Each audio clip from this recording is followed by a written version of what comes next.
Today we're here with Victor, video producer, content creator, man of many talents. I know you started off with video reviews of tech products and the such on YouTube. Yeah.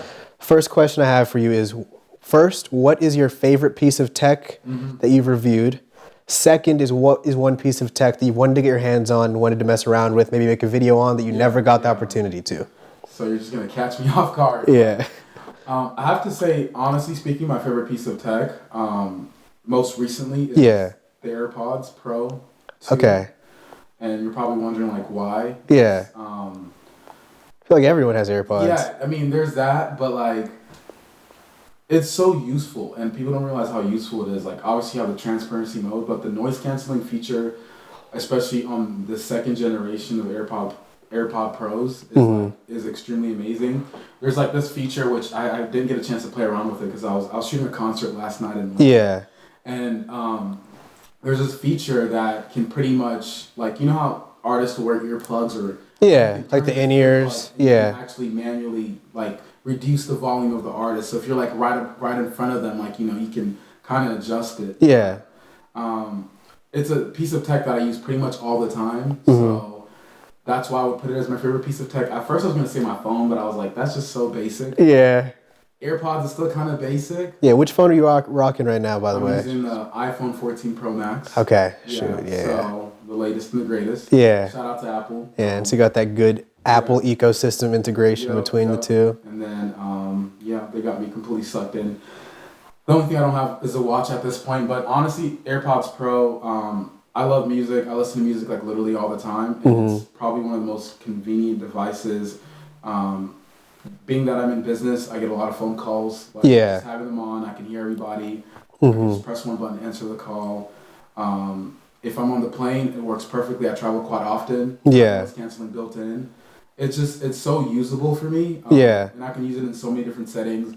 I was in New York City a few months ago, and it has that adaptive noise canceling mode where New York City is extremely loud. Just for no reason. You can't even talk to someone sometimes. For no reason, but as you're walking, it automatically just lowers the volume. How it does it, but just mutes it. It's like some really cool technology. I think the way it works is it takes in the frequency of the noise it picks up on the mics, and then it reverses the frequency. So it's just feeding you the opposite frequency of what is actually going on. Which is trippy to me because, like, is it really lowering the volume? Yeah. You know what I mean? Like, technically it's not. Yeah. But it's weird. But they still say it is. Yeah. Which is... Because audibly it is. Yeah. You know? Audibly definitely is, but... I don't know. It's interesting. Yeah, and the transparency mode is one thing I've also enjoyed. I recently got like a pair of $60 Amazon headphones. Yeah. And I work in Atlanta, and a lot of times walking around Atlanta, I'll see people with two headphones in. Not that Atlanta's not safe. I mean, but some parts of Atlanta aren't. Yeah. So I'll see people walking around with like a backpack and stuff, clearly have stuff of value on them with both headphones in. And I'm like, you need to be more aware of your surroundings. Like, and so having transparency mode on, I can still listen to my music and also hear if, you know, be fully aware of my surroundings and make sure there's no one acting a fool around me. You know what I'm saying? I completely agree. I love the transparency mode also for that reason. Yeah. It annoys me when I have like a friend who just has earphones in. Like, you know that one friend who literally just has earphones in all the time. And I don't know, sometimes it can be a little, in my opinion, disrespectful. Yeah, no, I agree. If you're talking to them. But now, like, knowing if they have AirPods, that there is that transparency feature. And I don't think any other company does it better than Apple. Transparency mode. It's so good that it almost, like, if you're on it, it kind of boosts your vocals. That's how good it is. Yeah, that's actually crazy. You sound louder than you actually are. Yeah. It's so trippy how well it works. Yeah. It's like, you made my ears sound better. Yeah. You know what I mean? It's almost like wearing a hearing aid. Yeah. And then it's also kind of like a big lifestyle change for people who listen to stuff at work too. Because you can go both headphones in at work, and if someone, your coworker, your boss is talking to you, you can still be fully there. Yeah. You know, so it's like the best of both worlds. Yeah. It's like having like your own little speaker system without interrupting anybody. Yeah, because I know for a while, like, people were acting like the bone conduction headphones were going to be the answer to that question. Yeah, and I've played around with a pair of those. I actually have a pair of those at the house. Yeah. And honestly speaking, the sound quality is just not good enough. Yeah. It's cool, but it's like... It was a cool idea. It's just not good enough. Like, but I see where they're going with it. If anything, I would consider like open back earphones. Yeah. Sony just released some where, you know. Open back earphones. Yeah, what is? It's pretty much like transparency mode all the time. Okay. Like, so it's like having earphones on that, yeah, that's like the best way I'll describe it. It's like literally, yeah, still hear everybody. Yeah. That's how they're specifically created. It's just to hear everybody. There's no noise canceling feature. Yeah. It's meant for you to like pretty much just be speakers for your ears, right? Yeah, interesting. Still be able to audibly hear everybody well. Yeah. Do those leak at all? Like, I feel. They probably do leak. Yeah. Probably not terribly because they're in ears, but typically with those kind of earphones or headphones, they do tend to leak a lot of sound. But yeah, it's. You know, it's worth it. Yeah. It's worth it because it does a better feature than, let's say, for example, going to transparency mode on your iPhone. Yeah, like the actual form factor of these headphones is designed for that, so it does it better than anyone else. Yep. That makes sense. And then I'll go ahead and answer your second question. Yeah. If I had one piece of tech that I wish that I got my hands on, it would be Google Glass. Honestly speaking, Google Glass looked sick in the beginning. It was so cool, and the fact that it got discontinued or they just stopped the whole entire project. They probably didn't stop the entire project. They probably stopped the entire project. To me, it was ahead of its time. As we know now, because AR is now becoming this popular thing. But at the time, it wasn't. But I remember it was like over $1,000 for the developer glasses. At the time, I was new into the tech space. Yeah. I didn't have any money. I was super young. I couldn't afford it. But I remember just binge watching a bunch of YouTube videos on glass. It's wishing I had them. Yeah, it's kind of crazy how like at that time $1,000 was a lot of money for a tech product. Seriously. Whereas now everyone's iPhone is like $1,000 plus. Yes, like people are spending almost $2,000 on their phone. Yeah. Which is unbelievable. And I remember when flagship devices retail for like $600. Yeah, max. Same. $700 like max, pretty much. Yeah. Right? And it just kept going up every single year. Yeah. And where now like the Fold 4 is like $1,800 starting. It's crazy. Like the lowest storage space. I don't know. I get it, but I don't get it. Yeah. But what's also great is like that's opened the. Also, like budget phones have gotten really good. Yeah. You know, you can get a mid-range device that's pretty much the same as like a flagship device. Yeah. A few features that are missing, right? Mm-hmm. Like it might be the same exact software experience, but you're missing, let's say, wireless charging, right? Yeah. But that's still a great trade-off if you're saving like $300-$400 on the phone, right? And I think OnePlus has done a really great job with that. Yeah. Being able to create like a budget like device and that still has flagship features, right? Yeah. No, OnePlus is fantastic. Like when I was deciding between, right now I have a S21 Ultra, and I was deciding between that and I can't remember which OnePlus was competing with it at the time, but it took me like 2 months of just watching videos and watching reviews and kind of trying to figure out which of the two I felt was best and which one is optimal. Yeah. You know, and I think a lot of the reason I went with S21 Ultra was because of watching a lot of Marquez Brownlee's content and just seeing how he literally said if he could make a phone, that would be it. And he felt like they watched his video from the previous one and simply implemented and changed the stuff that he said they should change. They probably did. Yeah, honestly. they probably did. So do you watch a lot of Marquez or other tech reviewers? How do you feel about the way he does content compared to other tech reviewers? Marquez he's extremely inspiring. He's one of the reasons why I started YouTube. I got into the tech review space. I wouldn't say that was my main inspiration. My main inspiration was just seeing other young tech content creators talk about tech and knowing that I could do it as well. Yeah. And he was definitely one of my biggest inspirations, and it's cool. They did an event in, I believe it was 2017 or 2018. I don't know. It was called Team Crispy Live, right? Yeah. And pretty much it was him on Box Therapy. Austin Evans. Judner from Your Average Consumer. Shoot. So all the big dogs in that. Yeah. At the time, I was partnered with this company called Slick Raps. Slick Raps, nobody, if anybody's listened to this, I'm not affiliated with Slick Raps anymore. Yeah. They've done a lot. This is not a brand sponsorship. It's not a sponsor. Yeah. But at the time they flew us out, me and a couple of other YouTubers, and were able to meet Marquez in person. And dang. And what's really cool is like it's such a full circle moment because like my best friend works for Marquez. He does the car stuff for him. Yeah. His car stuff is popping off. Yeah. I don't know if you know Cars with Miles. Yeah. Yeah, check him out if you guys are not.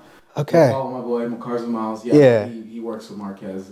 Dang. And so I was actually in Jersey a month, like 2 months ago. Yeah. He moved out there. Yeah. Because he got offered a job and man's relocated his entire life there, and it's super cool to see just having a friend. Yeah. Almost having like a mutual friend. Yeah. And it was cool to sit down and have like dinner with like the entire team. Like, that was super cool. I didn't get to meet Marquez at the time when I was there in Jersey, but I got to meet the rest of the team. Yeah. Which was like, everybody was super cool, like, chill. I don't know. There were just great people. I think, a lot of times some people like have this perspective that, when somebody's working for this big guy, they're going to be very pretentious or, I had my concerns going in. I'm going to be completely transparent. Yeah. Those are some of the coolest people that I've met, and I love all their work in the studio. Yeah, I mean, Marquez he definitely does not seem like the type of guy who is like in this high tower looking down. I remember back in, I think it was like 2020, maybe 2021, Marquez did a video where I think it was the only video I've seen where he talks about like what it's like being a black creator in the space. I remember in that video, he like linked some of his favorite black creators in the tech space in other areas, and I remember seeing on the list was like RDC World, like Caleb City, Jarvis Johnson. I saw you on the list as well. Yeah, I didn't even. That was another full circle moment for me, because I didn't know that he knew me. Kind of thing. Yeah. I've been in the tech space for over 8 years now. So it's been a while, but the fact that he linked my channel on that video, I gained 3,000 subscribers in one day. Gosh, yeah. Yeah, so it was a crazy opportunity. He also linked to Miles at the time too. Yeah. But it was just like, I don't know, I was not expecting it at all. Yeah. I'm still surprised that he linked me, and I'm guessing he does watch the channel. So, otherwise, he wouldn't have in the description. Exactly. It was a short list. It was like 8 channels. Yeah, it was like 8 channels. Yeah. And, he didn't have to put me on there. But So, that was extremely motivating. Mm-hmm. And that was like one of those moments you're supposed to be in this space. Yeah, which is nice. You've been doing it for 8 years. Yeah. How did you get started, or what was your first video, first thing you reviewed? How did I get started? So I've actually been on the YouTube space for a little bit longer than 8 years. I can't tell you when I started. Mm-hmm. So I originally I currently live in Augusta, Georgia. Okay. But I used to live in Atlanta, Georgia, the metro Atlanta area. Yeah. And pretty much, I've always had a passion for tech, cars. I was just a huge geek when it came to that space. Yeah. And not even cars, but remote control cars. Let's be more specific. And my sister had a YouTube channel. Yeah. I couldn't create a YouTube channel at the time, so I would pretty much get on my phone and I would review RC cars in my parents' bathroom for fun. Yeah. And PSPs. I was obsessed with PSP was a sick piece of tech back in the day. I was so obsessed with it. Yeah. I knew how to do everything on it. I knew how to hack it. I knew all the games. I knew how to hack into TVs, and because the first generation had an IR blaster. Yeah. I knew how to do everything on it, and so I would do tutorial videos on YouTube on my sister's channel. And then one day I was like, I'm just let's take this seriously, right? Yeah. And I actually started my own tech channel, and what even triggered me to do that is my parents decided to move from Atlanta to Augusta, Georgia, halfway through freshman year of high school. Yeah, it's a tough transition. Yeah. And when you live in Atlanta, you don't pay attention to Augusta. Let's just be honest. Yeah. You don't even know what Augusta is. I've been there maybe once. Yeah. See, and people only know Augusta either for the Masters and only probably for the Masters. Yeah. You're outside of Augusta. And that's the only way that I'm able to even explain Augusta to people. Have you heard of the Masters? Yeah. That's the city that I live in, right? And Augusta, it goes between Augusta and Columbus as the second largest city. Mm-hmm. So me moving to Augusta, I'm thinking second largest city. Yeah. Smaller Atlanta. It can't be that different. I get there. It was a culture shock, to be quite honest with you.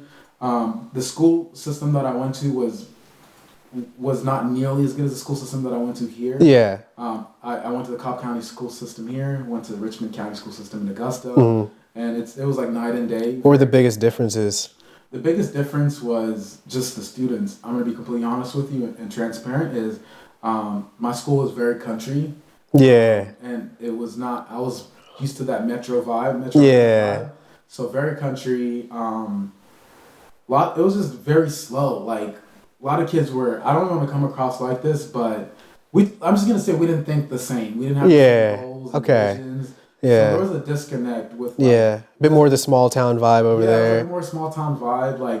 Like I'm not even kidding you. Like my high school was across a cotton field. I am not joking. We literally, like for my environmental science class, we literally walked to the cotton field and we just. It was such a like weird moment for me.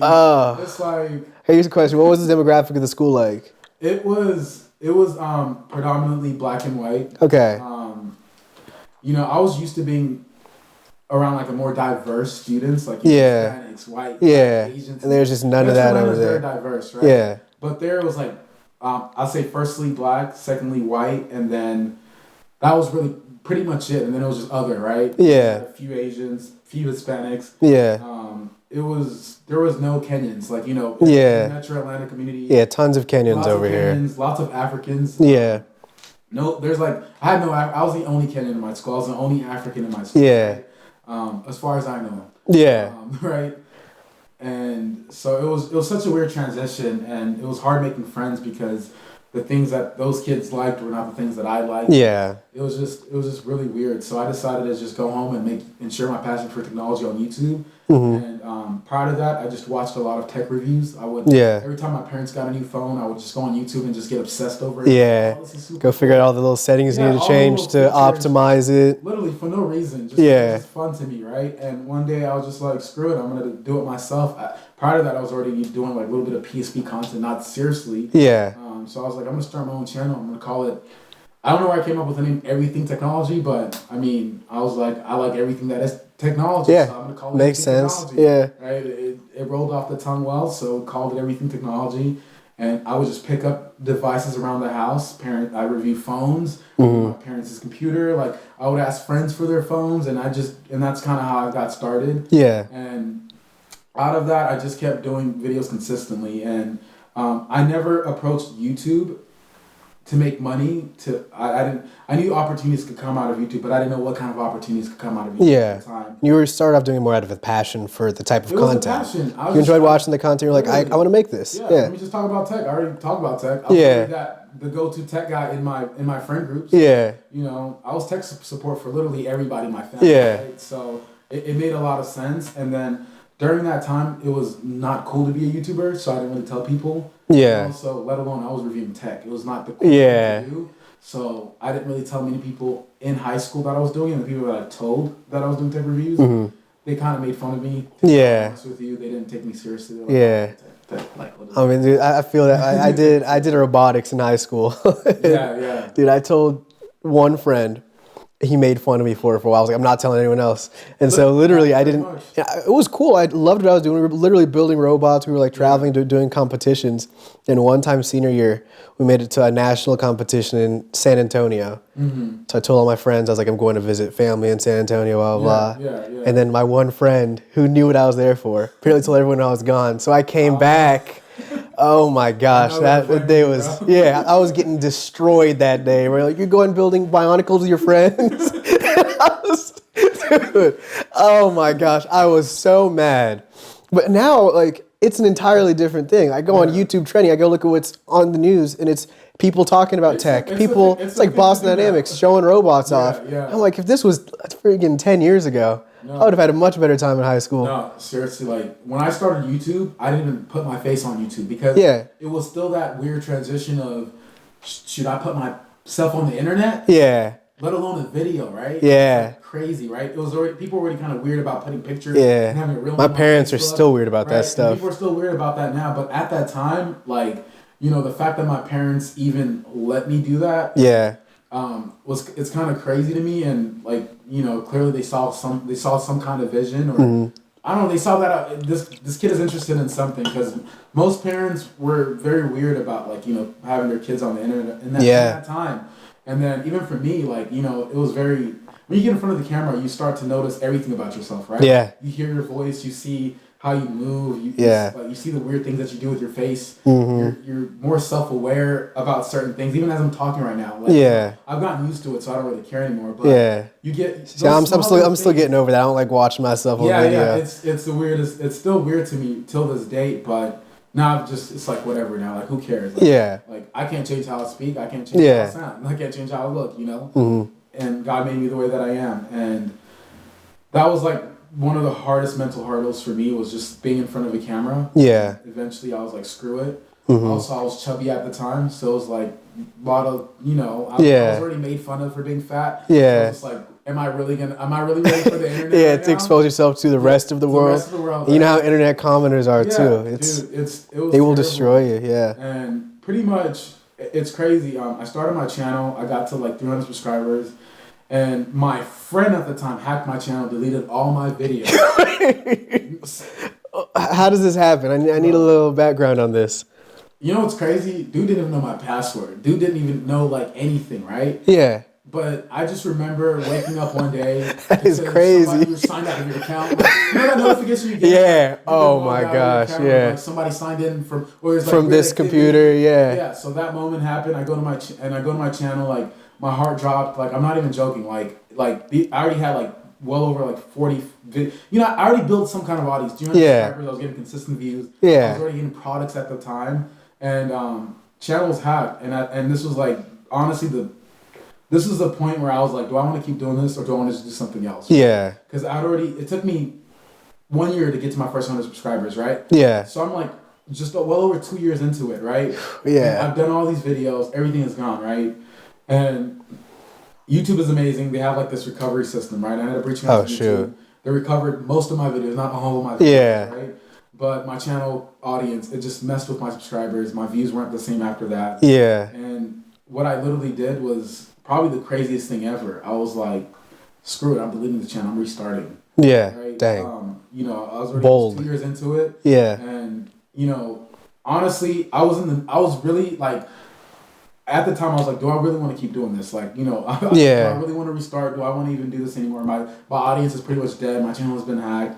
Like, I was in my feelings. I was a kid. I didn't even, you know what I mean? Yeah. I didn't know how to process. You felt the world was collapsing. I felt like the world was collapsing. Yeah. I thought like everything was over for me. Like, and I don't know what in me decided to start a channel, but, that second channel, which is a channel now, I scaled it to, I took everything that I learned in that almost just over a year being on YouTube consistently.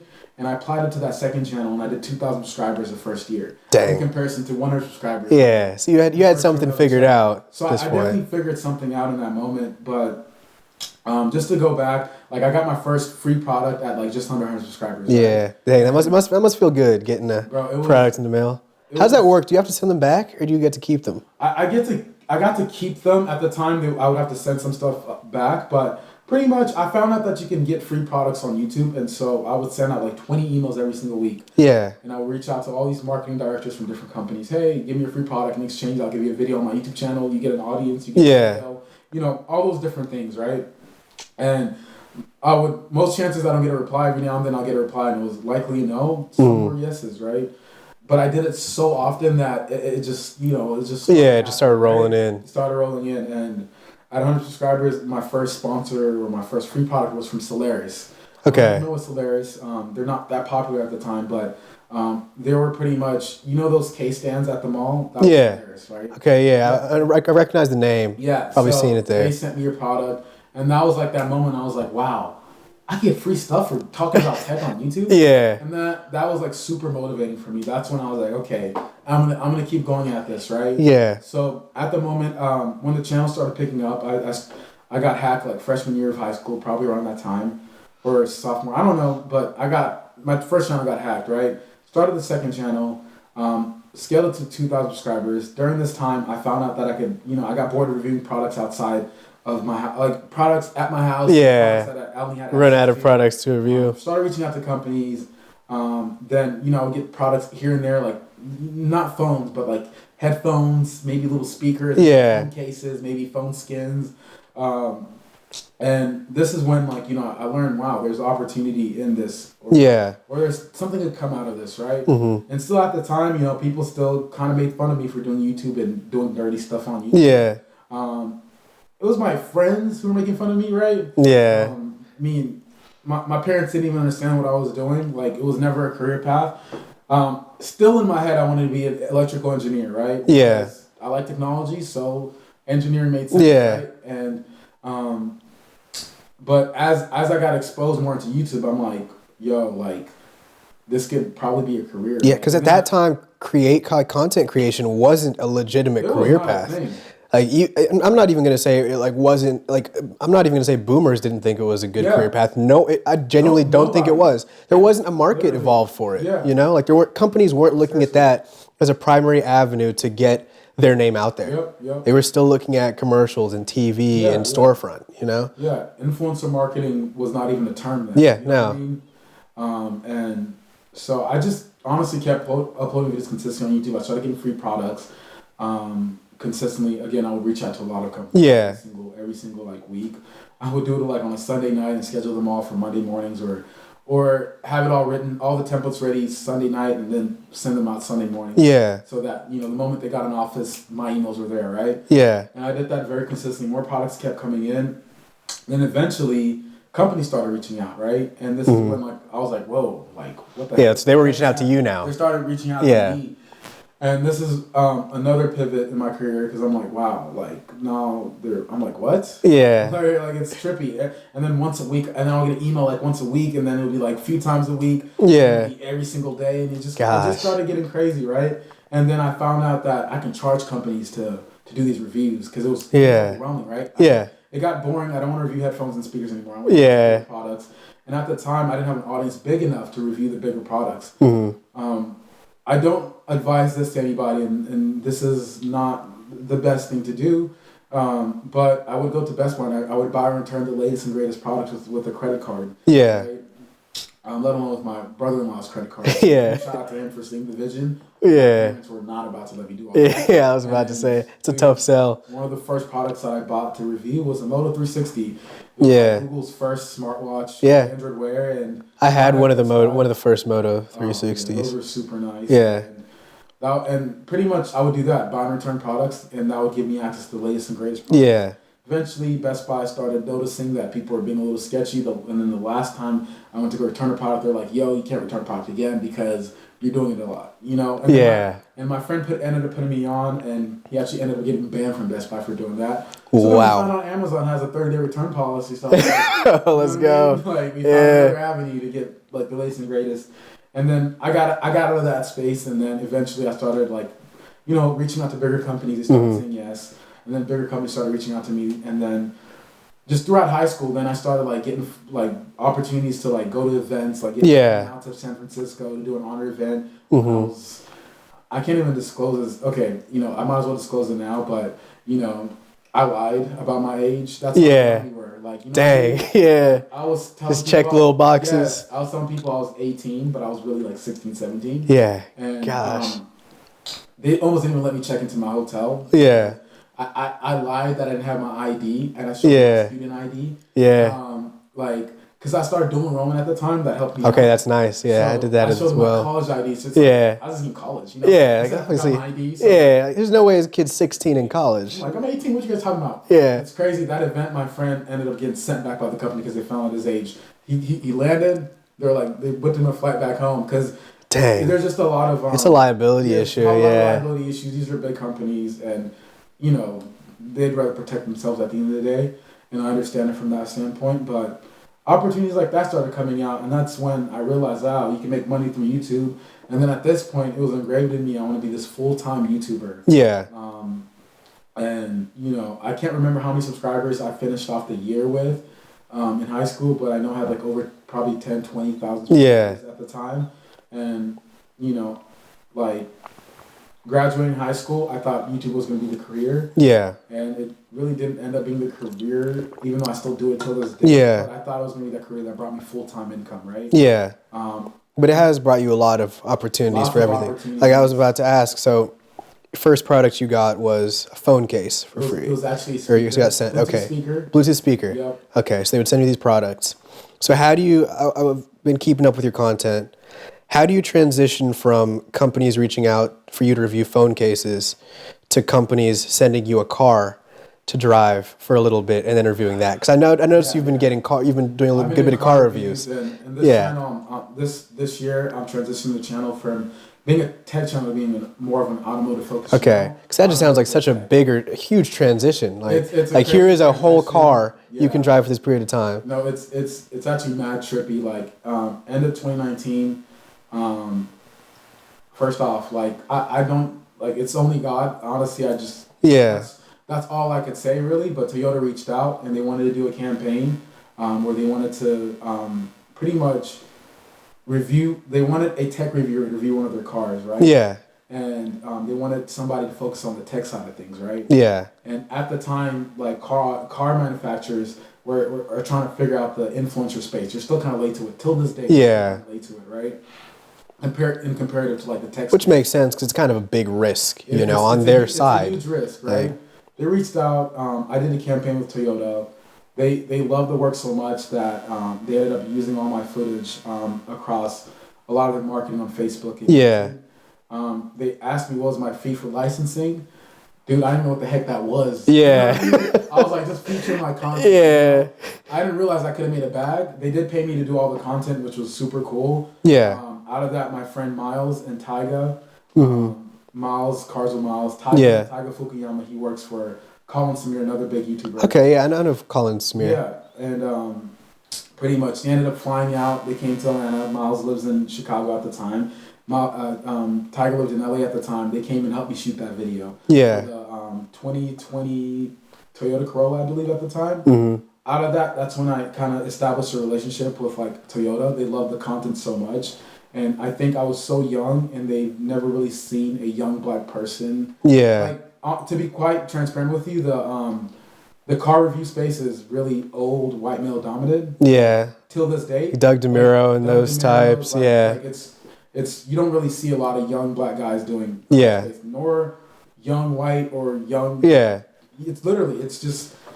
There's literally, it just does not exist in that space right now. Which is probably a lot due to the barrier to entry for young people into a lot of fields before. Yeah. Like if you cannot afford these cars and you don't really have the connections to get involved with them, and how are you going to get your hands on them, Whereas a lot of these older guys who are mostly white in this space, a lot of them just have car collections and have access to people who have dealerships and that stuff. So much, at least at the time, was so much easier to get those guys on, even if they're not at all charismatic and they're not creating the type of content that's going to show up and appeal to the most people. It's starting to change now, but even till this day, like, you're not going to see a lot of white or black women in this space. Yeah. You're not going to see a lot of young white or black males in the space as well, which is, it's unfortunate. But that's just the reality of it. So I did a campaign with Toyota that one year. They ended up inviting me to an event in Atlanta. And I got to meet some of their partners. This was like the first event that I went to with Toyota. Yeah. So, and then I actually ended up asking them, how do they find me? So these companies have like this thing where they can find like an influencer in the Southeast region and who does tech. Really? They have a platform that they can find. So they're plugged in. They're very plugged in, right? And out of that same year, I think that 2019 is when they reached out. Did a campaign with them for 2020. 2020, end of 2020, like or mid 2020, Nissan reached out. Yeah. The NCAA event. They were sponsoring March Madness. It was when it came to Atlanta, right? Went during I think it was whatever that year that was. And Nissan saw what Toyota doing and said, we want some of that. And bro, when I tell you, like, I've always loved cars, but I didn't think I would literally go into the car space from them reaching out to me. Nissan wanted to do like pretty much, they're like, hey, we're going to send you the Nissan Rogue. Or I think it was, I don't remember the car. I think it was the Ultimate. I don't remember the car that they were sponsoring the event. Yeah. They were like, we're going to bring you out to the NCAA event in Atlanta and we're going to give you this cool experience. We want you to just integrate that within the car review, right? Yeah. And like, Toyota just, they didn't, they paid me to do a video, but they're not. They weren't taking care of you. Me to them, exactly. I mean, like, and at this time, I'm just like, what are these guys seeing me? Like, seriously. Because, like, I've just been reviewing tech content. It's like, why you guys, I don't even do car reviews. Yeah. At the time, I did have a video on the Tesla Model 3. Okay. Like, I saw somebody with a Tesla Model 3 after leaving at a restaurant. I was like, yo, can I do a video on your car? Dang. And he ended up letting me. That's a homie right there. Yeah, seriously. And I still credit that video to helping me probably, like, Toyota seeing, like, he's already done stuff. Yeah. Toyota at the time thought that, I was, like, this big car guy, not big car guy. They obviously had a tech audience, but they thought that I already worked with, like, for example, Porsche, for instance, because I had a picture with a Porsche on my bio. You know, like a spec kind of picture. And I just kind of went with it. You know what I mean? I just like, sure, I did a campaign with Porsche. Am I gonna, like, you know? I'm not gonna talk about this publicly, but but seriously, that's what I just went with it at the time. Like, am I gonna, like, miss out on opportunity because they decided to assume otherwise? No, like, I'm gonna take the opportunity and run with it. At the end of the day, as long as you're providing them with a product that is the quality that they want, then they're winning, you know? And pretty much that's how I got introduced in the car space. Toyota reached out, Nissan ended up reaching out, and then that exposed me to a whole nother world in the review space. And then, like, you know, they just started, like, Nissan started, like flying me out places to Vegas, to, like, doing road trips to Denver. They actually ended up sponsoring the March Madness with Colorado, and was it Denver? No, Denver, Colorado. And I ended up going there. We ended up getting, like, these cool, like, full access. It was just, like, super cool experience, right? And that's when I realized, yo, there's opportunity in the car space. First of all, like, tech right now is super saturated, right? If you're doing tech, you have to be a niche of a niche. You have to be tech and then a niche of tech, right? Exactly. So you can be an Apple guy, or you can be like an Android guy, you can be a Mac guy. Mac guy, you know what I mean? Like, you have to be a niche of a niche in order to be successful on YouTube now. My channel is called Everything Technology, so I didn't realize that at the time. That I just can't be everything technology. Like, literally.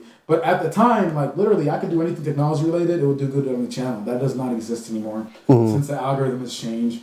The way the YouTube algorithm now works is you have to be more creative. It forces you to be more creative. You can't just do a general tech review. Views. You have to be creative, like, and the timing has to be perfect with the video. You have to have the perfect thumbnail. Your title has to be algorithmically optimized. It's not just you can just upload a video. There was a time where I could upload a video, I'll get 1,000 or 2 within, like, a few hours, right?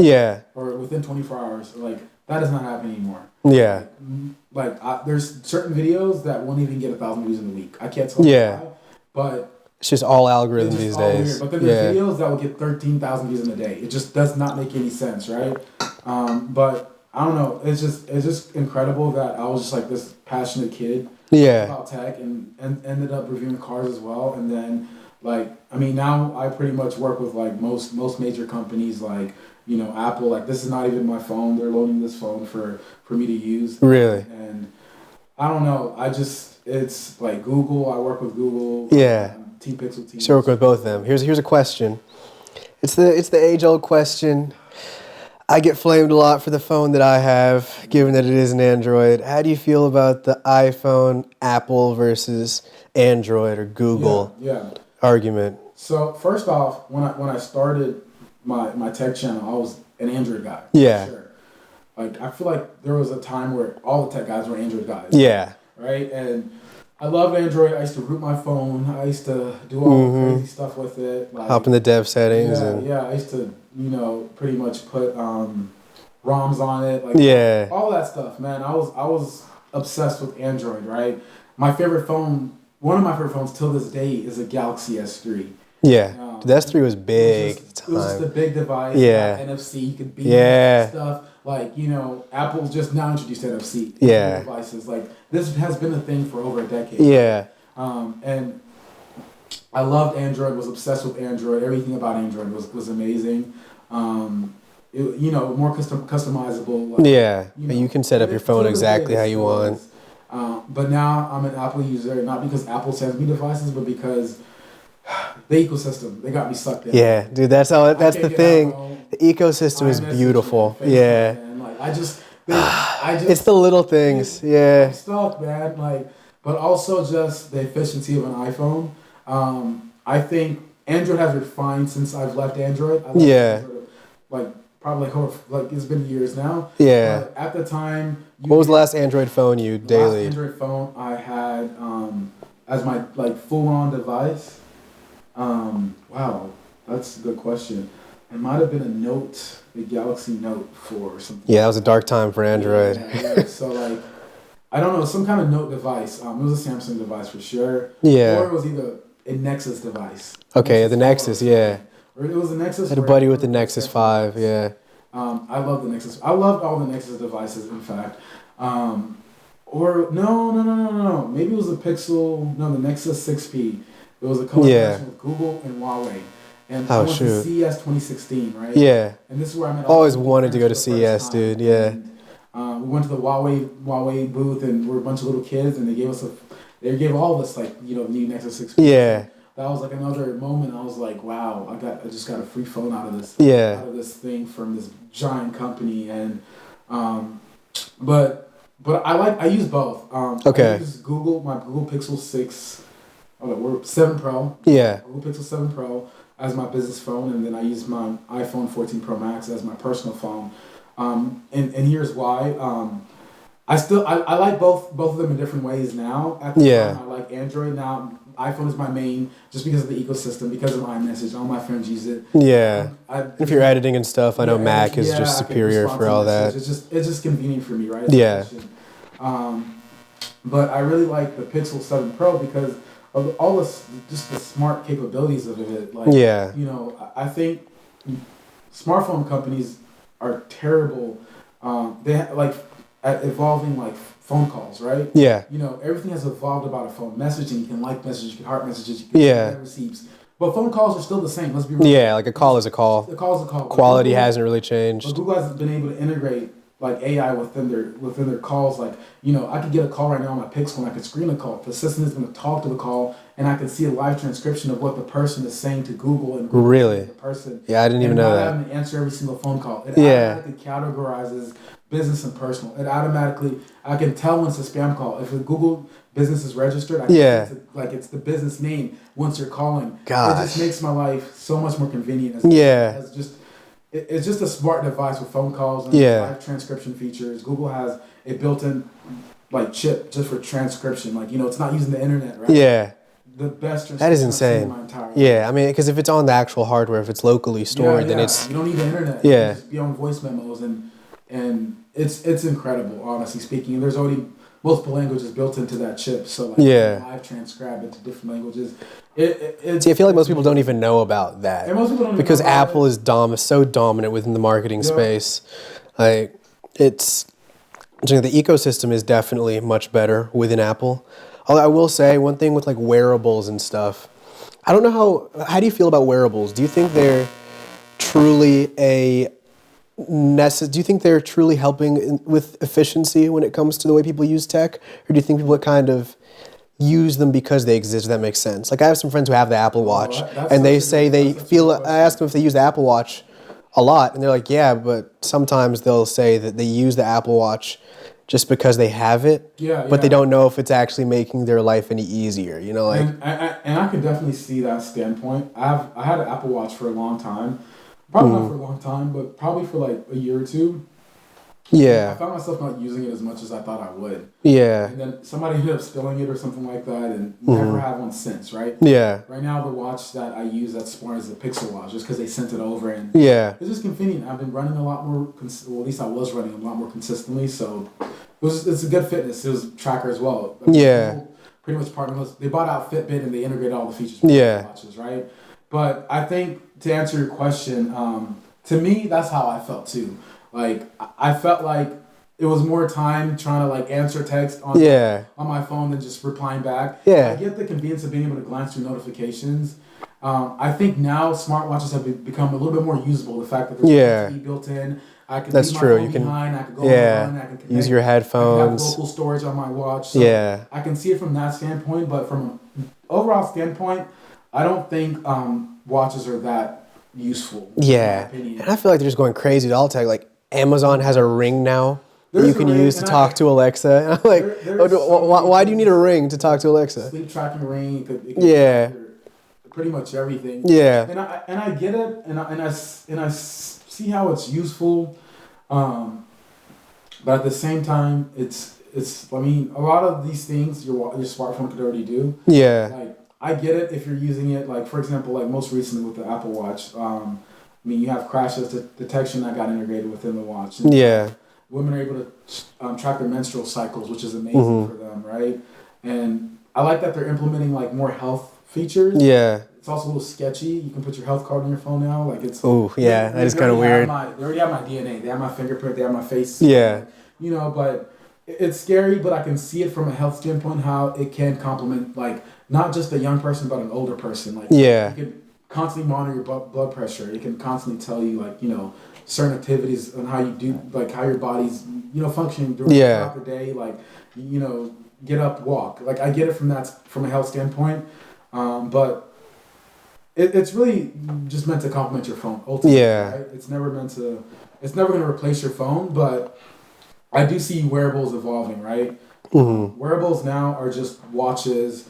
Wearables are going to turn into augmented reality glasses. Yeah. And I think the smartphone is going to evolve to some kind of, not just wearable, but some kind of implant. Like, why do I need to carry my phone if I can just have it on me at all times, right? Yeah. Why do I need to charge my phone if could just be built in, right? Yeah. And that's where I see that being the future. Transitioning, like, I think they're slowly just starting to integrate that. To give us the watch. Then they're going to give us augmented reality glasses, and where now you're able to the technology is part of like the world now, right? Yeah. It's already part of the world in some capacity. Like you can pull out the Measure app on your phone. You can measure things.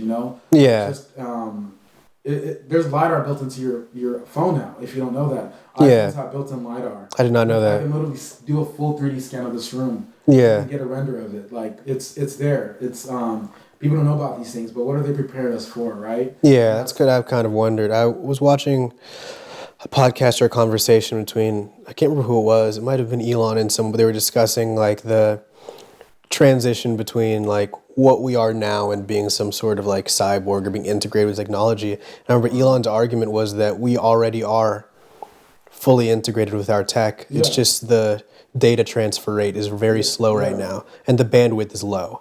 Because if you take any normal person who works a normal job and you take their phone away from them for a day, their quality of life will go down. Literally. Like we are already fully dependent on our technology 100%. And our devices. The only thing is because you simply have to get on, you have to actually touch things, and you have to move stuff around and actually physically interact with it, the bandwidth of the connection between your devices is slow. Yeah. And so the future is just increasing that bandwidth, No, seriously, we're living in a world where people value their digital lives more than their physical lives. Yeah. That's the reality of it. And we are It's kind of scary sometimes, yeah. Yeah, we are cyborgs already. Like, I need my phone to sometimes pay the bill. Yeah. They have your ID on your phone, they have your medical card on your phone. Yeah. They have my DNA on my phone. All my friends are on my phone. Yeah. Half of my social life is on my phone. Exactly. I met a lot of my internet friends on my phone. Yeah. You know what I mean?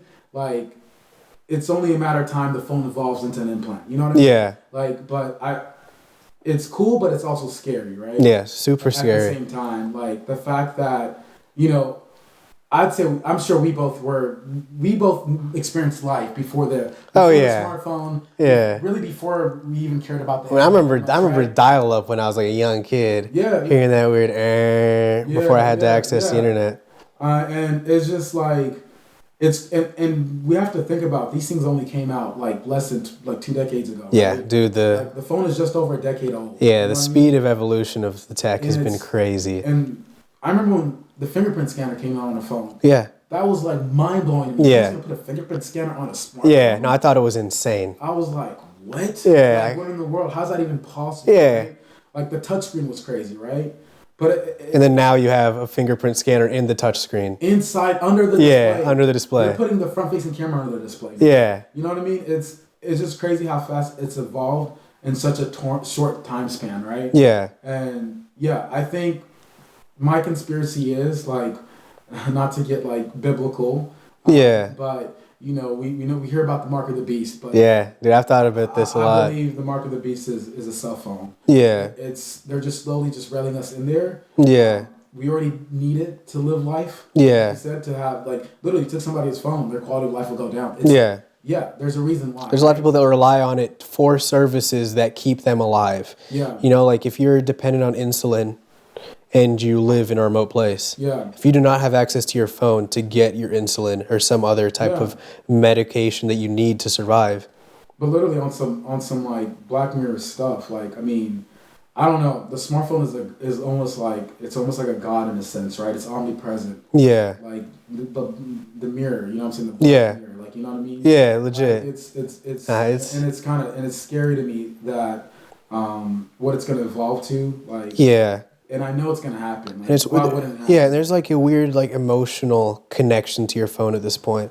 Like if I forget my phone at home, and even if I'm running to the gas station, I'm on edge the whole 2-minute drive to the gas station. Yeah. So I'm like, I wonder what's going on my phone. It's like it's a family member. It's like it's a bit scary how integrated it's become. Me, man. Like, yeah. I mean, you've seen what's happened in the last just few years. Like Apple Pay, Google Play's been there for a minute, but like, dude, I don't even have to carry my wallet. Just recently, Apple announced that they're partnering up with states. They already have 3 states in the belt, like where you can have your license too, and in your digital wallet. Yeah. Right? And I saw a YouTube video of a guy who implanted an NFC chip into his hand, and so when he's at the store, he'll just and I was like, that is insane. That's a level. That might be where things are heading. Yeah. Like, the goal for technology is just make things easier for you, right? Make it simpler and simpler and simpler. And what does that do? It makes us lazier and lazier and lazier, right? Yeah. Like, why do I need to hold my phone if my phone could just be in me? That's going to be a thing at one point. Yeah. It sounds crazy to us now, but that's going to happen, right? Yeah. Like, the fact that I can shoot, like, our phones shoot 4K videos. Our phones are capable of shooting 8K videos. Yeah. You know, it's not, you can't compare it to like a, full-fledged camera, but think about it. Like, point-and-shoot cameras do not exist anymore because of phones. Yeah. Like those small little cameras we used to have. Yeah. Those are gone. No, yeah, those no longer exist. We have phones. I mean, dude, like when there was one of the like blood moons we had over the past couple of years. Yeah. I took a picture of it with this phone, and I have a friend who, I mean, he's like big cameraman, works for WSB, all that stuff, and does a lot of like side photography as well, just for his company and whatnot. But he used like a $10,000 camera rig to get pictures of the moon. Mm-hmm. And I was with him and I showed him the pictures I had of the moon on my phone. He was like, if you post that on the internet, there's no one can tell the difference between what you took on that smartphone compared to what I took on my $10,000 rig. See, it's crazy. Yeah. Like, just a computing device. Like, why does my phone have 8 gigs of RAM, guys? Dude, I've been asking that question for a long time. Yeah. Like, I think this phone has more RAM than that laptop. See, like it's insane. It's just getting more powerful every year. Yeah. Like my phone has a terabyte of storage. Why? Yeah. Like why do you need a terabyte of storage? But it shows you what's happening. Yeah, you have to continue evolving. Transitioning to the digital space. Yeah. You need more storage in the digital space. Yeah. There's gonna be a 2 terabyte phone. Best believe there's gonna be a 10 terabyte phone one day. Oh yeah. As crazy as it sounds, right? I mean, storage. Everything's just getting so much smaller. I remember even with VR. A couple of years ago, I had a friend that had the first. Oculus? No, it was HTC Vive. Yeah, the first Vive, yeah. And he was telling me about it, and so he brought it over to the house with some of my roommates. And I mean, setup. First off, he had to bring his whole PC. Yeah. He had to bring these like big stands and everything. Mm-hmm. It took him like 30 minutes to set the thing up. Then we were playing games. It was pretty cool, something I'd never experienced before. I was like, is it worth all the setup? And then now I have the Quest 2 at home. Similar quality, I think even better resolution, and it's just the headset. Just that's it, yeah. No computer, battery can last like 2 to 3 hours. Yeah. They've literally shrunk the size and the setup of the same technology to like a fraction of the size within 2 years. And for a quarter of the price. That too, the price. Yeah, it's the transition is crazy. And we're listening to Zuckerberg on a podcast, and he was making the argument that we already do, because they were discussing VR and Meta, which is now seems to be not going as expected. Mm-hmm. I know they've lost a lot of money, but Zuckerberg was talking about how so much of our life is already online and in the digital space. And so he was saying he thinks the goal should be to make the digital space feel more like the real world, rather than getting people off the digital space and more integrated with the real world. So he was like, I think everyone should work from home with VR. Why go to a meeting in person when you can do it on VR? He's like, people are doing Zoom meetings already. And if you could just do it in VR to where it's more personable and feels more intimate, that's just a step in the right direction. And it's an interesting argument. Yeah. I mean, I see his argument, but it's like very scary stuff, right? Yeah. We're playing with people's lives at that point. Yeah. We're redefining what life is for some people when we're just throwing them in a digital space. And because you're spending the majority of your time in a virtual world. Yeah. 8+ hours a day, and then you have to like eat and sleep, then but Zuckerberg was the one who pretty much got everybody comfortable with putting everything on the internet. Yeah. Like when Facebook started, Zuckerberg changed everything. Like, I mean, if I don't know what I was watching, it might have been an interview, but like they kind of introduced like, okay, you can post statuses now. Yeah. Now you can reply to statuses now. Right? Yeah. Now you can like statuses. Yeah. Right? Now you can share other people's statuses. Yeah. Right? Now you can put pictures up now. Yeah. Right. And now you can put up a video. Now you put a video. Like, you know what I mean? It just slowly evolved and got people more and more comfortable with like sharing their entire lives on the internet. Now Facebook is a platform that you can sell on Facebook. Yeah. You can, like, I literally found my house on Facebook. You know what I mean? It's crazy. Which is wild. Like connecting with friends. Our friends that have met roommates on Facebook through the groups and all that. Businesses are there's full-on companies that are just Facebook companies, right? Yeah. They just make, that's where they make all their revenue, right? Yeah. I don't know. Facebook is a crazy platform to me. Like there's a dating. Yeah. Which is wild. There's a dating site to Facebook, all within Facebook. Like there is games on Facebook. Yeah. Like Facebook is just crazy to me. Like yeah. It's insane. I think that's a little bit of what Elon is trying to turn Twitter into. I've heard him make comparisons to WeChat, which is the app they have over in China, which has essentially everything. It is your social media, it's your shopping, it is your bank, everything integrated into one app. Yeah. And I think that's sort of where we're heading, is like just full integration of everything tech. Another interesting thing I remember Elon talked about, which was a scary concept to me. I can't remember what podcast he was talking about this on, but he was saying that he thinks, he was asked what the eventual goal of all the tech innovation and the better efficiency and higher processing power we're creating is. And he said he thinks that just like a caterpillar works to create a cocoon off of instinct and then emerges a butterfly, an entirely new object. He said that he truly believes that the only reason we're increasing bandwidth, increasing connectivity speeds, all of this is because we're essentially like the caterpillar working to create AI.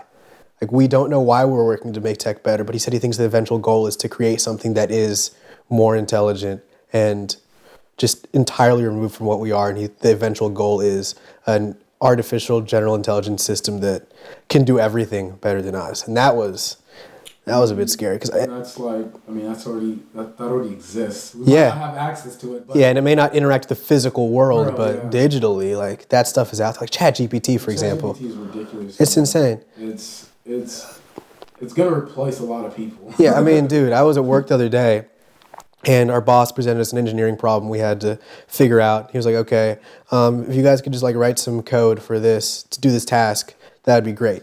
So I'm sitting with my coworkers for like 5 minutes, and we're talking about it, and we're like, "Oh, we don't really know how to do this. I guess we should all just start working on it and see who can figure it out first." And then we're working for like 5 minutes. I'm like, "Do you guys think this felt terrible?" Because I thought about it, and I was like, "There's no way ChatGPT is actually useful." Blah, blah. I was trying to convince myself that it wasn't going to change things. And I was like, "You think we should just ask ChatGPT how to do it?" And they were like, no. It's like, okay. Then after 5 minutes, they were like, "Yeah, let's see if it can do it." And so I just went in plain language, told ChatGPT, "Hey, can you write me some code that does this in Python?" And immediately it said, "Yeah." And it just gave me a long string of code, probably 20 lines, super simple. And I looked through the code, I was like, this all makes sense. And I was like, I wonder if it could give me, and I have a pretty good understanding of coding and Python and all that. And so, but I was like, how well can it I tried to put myself in the mind of someone who's new to coding. And so I was like, okay, this code will work. However, the only thing this code doesn't have is access to the local device, because it's on the internet, it won't be able to access certain files I had. So I said, how would I give this access to my computer? And it said, you need to add a file path, blah, blah, blah. I said, where do I add the file path? And it told me where to add it. And I said, okay, can you integrate this into the code and give me code that will allow it to access my C drive? And it gives all of that. So it not only can create what general code with the language, but you can then specify how you want it to interact with your system, what access you want to give it to your local drive, and it'll give you the code. Yeah. I said, what can I run this code on? It said, you just need to download the Python IDE, blah, blah, blah, which I already had. So I just copy, paste, did it in 2 minutes. Code that would have taken me and my coworkers, all engineers, a while to figure out how to do. It's absolutely insane.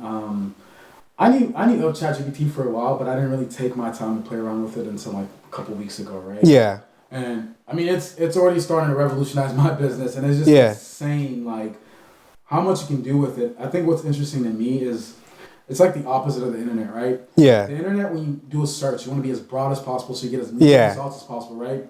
AI work, or ChatGPT in particular, works the opposite. Yeah. It's you want to be as specific as possible to get what you want, right? Yeah. So you're literally as smart as what you put in. It's only as smart as what you ask it or what you prompted it. Exactly. Right?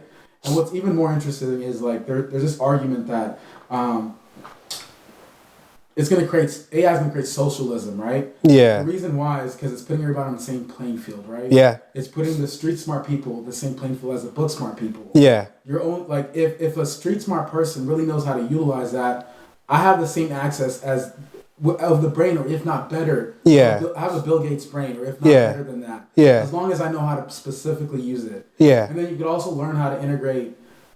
Have other AIs use other AIs, right? Yeah. You can build a whole company just out of AI. Like you can have ChatGPT work hand in hand with this AI that generates voice and pictures. Or with Dolly Mini that's creating the images and everything like that, or Dolly 3. You can it's just it's absolutely insane because and people have already done it. It's already been done, and like you can literally create a whole business. I can go on Fiverr and say I'm a scriptwriter, I'm a coder, I could have all these different listings. And all I do is just go in ChatGPT and put in the prompts. So a colleague was saying that yesterday as well. He was like, so instead of teaching people how to solve problems, are we going to start just teaching people how to ask the right questions? Because ChatGPT can solve the problems if you ask the right questions. So why don't we just teach people the types of questions to ask? I think what's scary to me is that it's meant to compliment you, right? I mean, the goal is to compliment you, but it's going to complete a lot of people, right? Yeah. It's going to force you not to think. Like, I know the other day, I was struggling to find a caption for my most recent post on Instagram, right? And I was just going to go on ChatGPT and just be like, figure this out for me, right? Yeah. And in that it didn't work. It was just, it had to be a God thing because, like, it didn't work. Yeah. Right? It wasn't like, you know how something goes offline or just does something weird? Yeah. It wasn't working, but then it hit me in that moment. I'm like, wow, I didn't even want to think about what I wanted to put. Yeah. Like, that's scary to me, the fact that I went straight into just having it do that for me. Like, dude, I was thinking about names for podcasts, and me and Alex were talking, and I was like, we couldn't think of anything. I was like, okay. I was like, dang, I went on ChatGPT. I just explained the vibe of the podcast, and they gave me a bunch of options. Dude, and I was like, it's scary. Good. It's it's way too good. I think what's even more scary to me is the fact that, and I don't know how accurate this is, but apparently doesn't utilize the internet. Yeah. Like, so what is it pulling from? Like, I know it has the dictionary in there. I know it's learning from what you prompted, but at the same time where is it getting this information from? Yeah. It's not using the internet, right? Yeah. It's weird. It indirectly uses the internet. Yes, like it's it's like a text transformer. So it doesn't use, like, if you give it let's say ChatGPT is referencing an article. It's not referencing the article in its entirety. It's referencing certain patterns and positions of text within the article to try and derive some sort of meaning from it. But it's so good that it's like it's so scary, honestly. Yeah. Because I think this is just another thing that, like, going back to what you just said about Elon Musk, like, where are we trying to go with all of this? Right? Yeah. Like, we've now created something that is gonna train people not to think for themselves. Yeah. You know what I mean? Like, in that moment, I realized, Victor, go write the caption and just use it to compliment and make it better, right? Yeah. Instead of having this figure everything out for you, because now it puts people in this mindset that I don't even have to think for myself. Then you have to ask yourself, do most people want to think for themselves, or do they just want to get to the solution faster? And I think that's the scary thing. I think most people do not see the value in thinking for yourself and taking more time to come up with your own solution rather than accessing this useful piece of technology that can figure it out for you. Like, and that's scary because, like, I mean, God gave us this creative brain to create things. Absolutely. And now we're about to redefine that brain that he gave us. By using an AI. Yeah. You know what I mean? It's some scary stuff out here. Like, it is. It's because there's also a particular degree of morality and ethics that goes into everyone's decision making, Like, even if you are secular and you do not believe in God, there is intrinsically a conscience that we all share regarding certain things, Like, we all know that it is wrong to hurt other people. You know, we even believe it's wrong to hurt animals. You know, like so the animal thing is weird. Like we have the right to kill animals. Like you can kill a chicken and be fine. If you torture a chicken, you're going to jail. It's insane. So we all have a general shared sense of morality, even for people who don't subscribe to religion. Yeah. But this AI has none of that. And my question is, based off what you just said, I don't mean to go too deep. Yeah. Where does morals come from? Like how do I know it's bad to kill? You know what I mean? Yeah. See, that's been a big question of mine. Where does that come from? Yeah. This past year I read Mere Christianity by C.S. Lewis, and it's a pretty logical exploration into the genesis of morals as a whole. And the conclusion that he came to, and that I've come to as well, and a lot of people have, is that if there is like the whole concept of morals and ethics, it's metaphysical. It is not related to, you cannot run an experiment, a physical experiment, to find out what is right or wrong. Yeah. So the whole idea of morality and that of certain things being absolutely good or bad is entirely based on the like predication that God exists. You know, like I recently read another book, The Brothers Karamazov by Dostoevsky, and a lot of it is conversation between four brothers, you know, and one of them is an atheist, one of them works in a monastery and lives there, and the third one is like kind of a drunk, and the fourth one just looks up to the older brother that's an atheist and works in a school and is an academic. So their father gets murdered. And they're all trying to figure out who it was. And they know it was one of the brothers. That's kind of the assumption. And one of the things that, and so then they find out it's the the younger brother who looks up to his older brother who's an atheist and an academic. And so the brother who's an atheist and academic is like, why would you do this? Like, why would you do that? And he said, you told me that if there is no God, then nothing we do matters and nothing has consequences. Therefore, I thought that therefore our father was being mean to me and he was being dishonest and being a terrible person. And if there is no God, there are no consequences. So there's nothing wrong with me killing him, right? Yeah. Then it forced the older brother to kind of reconcile with his own idea of God and of morality, because he knew in his heart that it was objectively wrong to kill his father. But given his idea of the world and of God not existing, and that meaning that nothing really mattered and there was no morality, he had convinced himself that it was okay. But deep down, we all know that there is a sense of morality and there is a sense of good and bad, and that it is deeper than the physical, you know? Yeah, I really like how you put it. Like, you know, I think it's scary when people, and, you know, this is just very subjective what I'm saying. Yeah. You know, not everybody's going to agree with this, but when you let your moral compass be what you think or you let purely society determine what moral compass is. Yeah. Or, I don't know, what you were taught. Yeah. Up, right? Because, like, the moment you start redefining moral compass, like, for yourself, is when you end up in that kind of scenario where you're like, hey, like, you know, just because, you know, if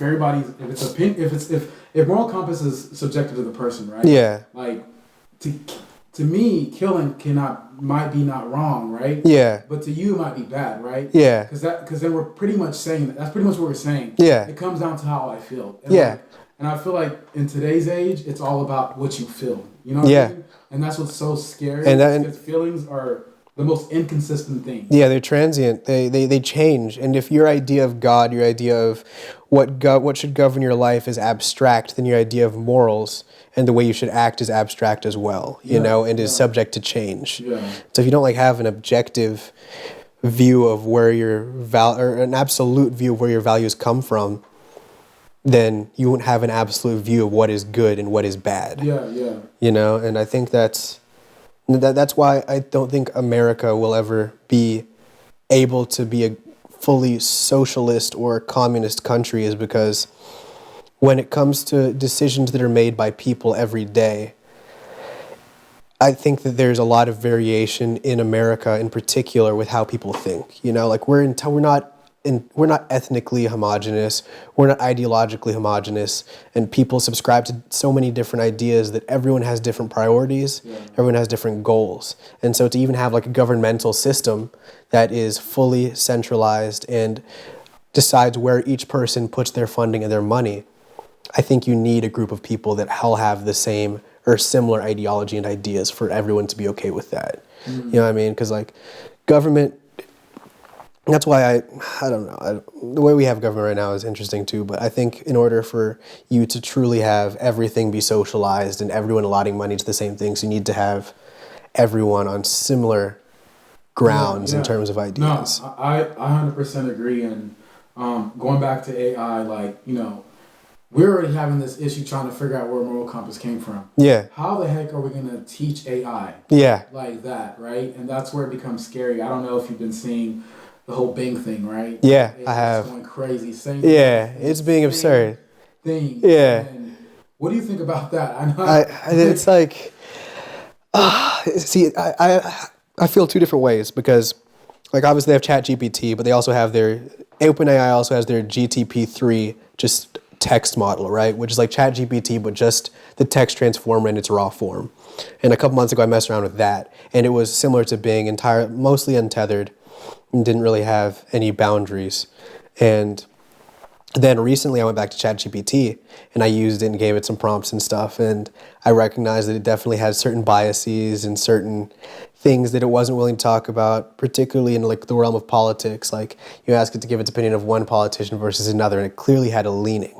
And between the two of those things, like for example, I was just curious, and I was like, I know it can act as different people, so I said, pretend to be AOC and have a conversation with me. And it said, okay, and we had the conversation. Then I said, pretend to be Ben Shapiro and have a conversation with me. And it went on a long list of how Ben Shapiro's views are blah, blah, blah, and harmful, and it couldn't do that.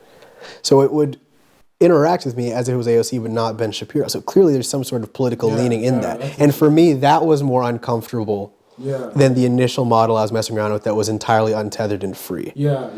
You know? It's kind of scary. Yeah, because I was like, with one, you allow people to, unfortunately, if they would like to use it in ways that could be negative, but it still allows a sense of freedom of people to express themselves and express different ideas and explore different ideas. Whereas in the other one, it is, the argument is for it to be more well received and create less conflict, but it's directed towards a particular ideology. Yeah.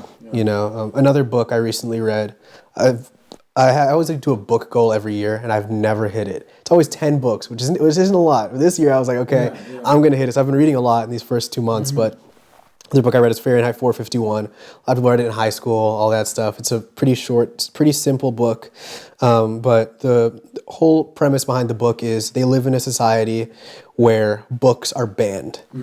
So no one is allowed to read books, and there's firefighters in this world, and the firefighters burn books in this world. And the idea is that the government would like to have one narrative that is presented to all the people so that they reduce conflict. And I think the overall goal of the book was just showing that it's better to have a little bit of conflict but allow everyone to express their own idea of what is true than to present everyone the same lie and have peace. You know, and in a world where the idea of truth is subjective, having one group of people feed something to everyone as if it is truth when they don't even have a basis for what truth is scary to me. What's your opinion on truth? Is truth subjective or is it? I think truth is absolute. That's based on my belief in the Bible. Yes. There's truth and there's no truth. Yes. Right. But that's not the case anymore. Like, it's a matter of what my truth is. That is what. Exactly. It's some scary stuff.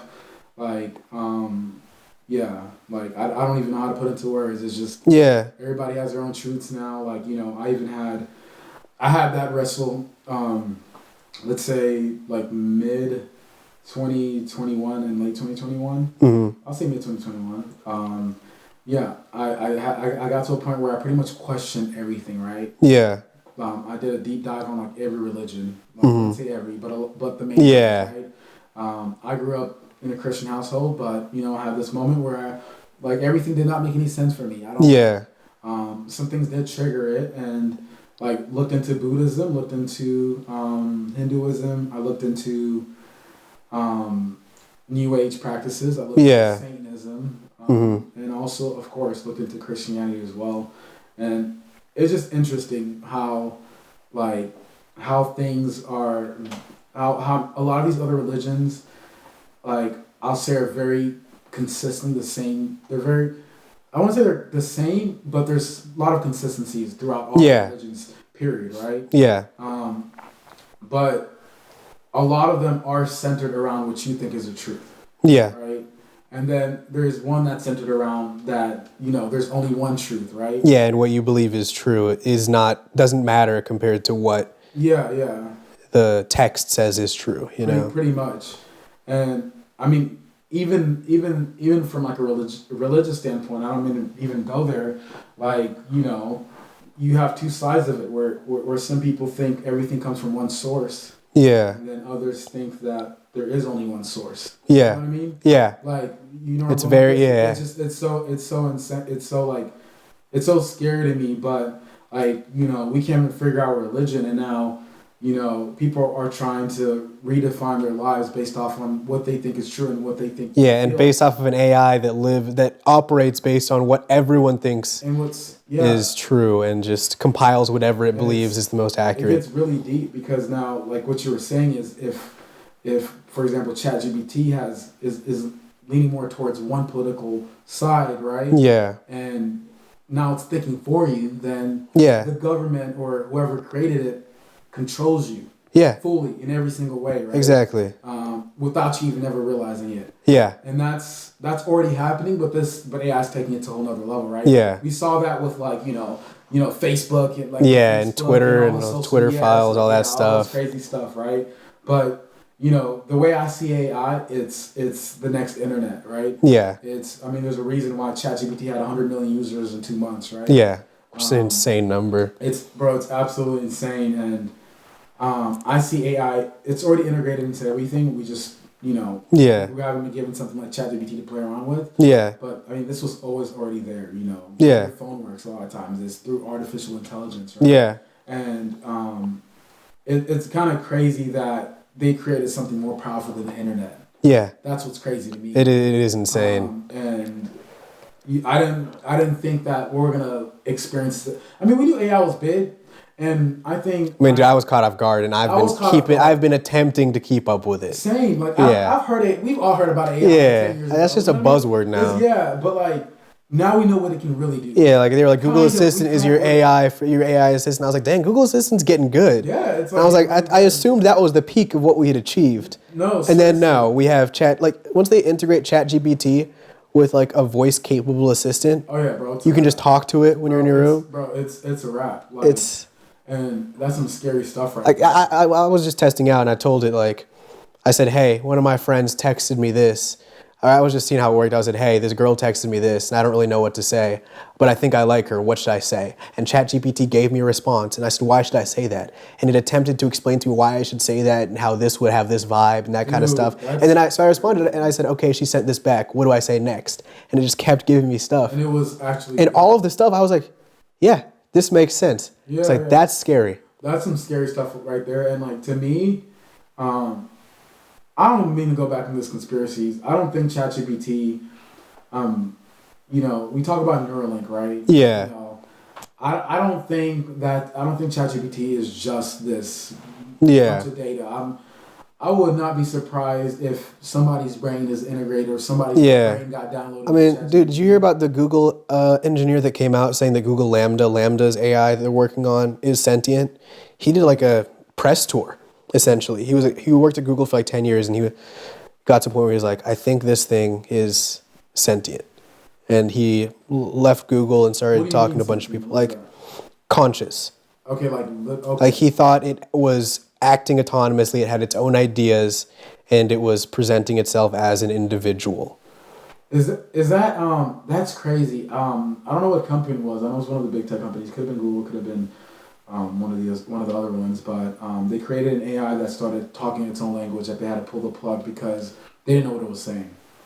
Yeah. But one of the tech companies created pretty much something that powerful. I don't know who did it. Yeah. But it just started speaking stuff that they couldn't understand. Yeah. They were like, yo, this is some scary stuff. We got. Yeah, and see, this stuff is scary at the same time. Like being in the STEM world and all of that, I feel like I can't quite get behind throttling technologies out of fear, because like for any technology can be used for good and for bad. Like, for example, the first guy that made a Reddit page for DIY drones, right? Like, it was like 3D printed drones, and he had like everything on there, and he had a whole community of people who recreationally made drones. And so there's like a pretty big thing on Reddit. And then one day, he gets a knock on his door from the FBI. And they're like, hey, there was a bombing in Afghanistan, and we have footage of a drone with your watermark on it performing this act. And so this guy is like, it doesn't make any sense. Well, I guess my drone 3D printing files and everything are open, and the software is all open source online, so anyone can access it.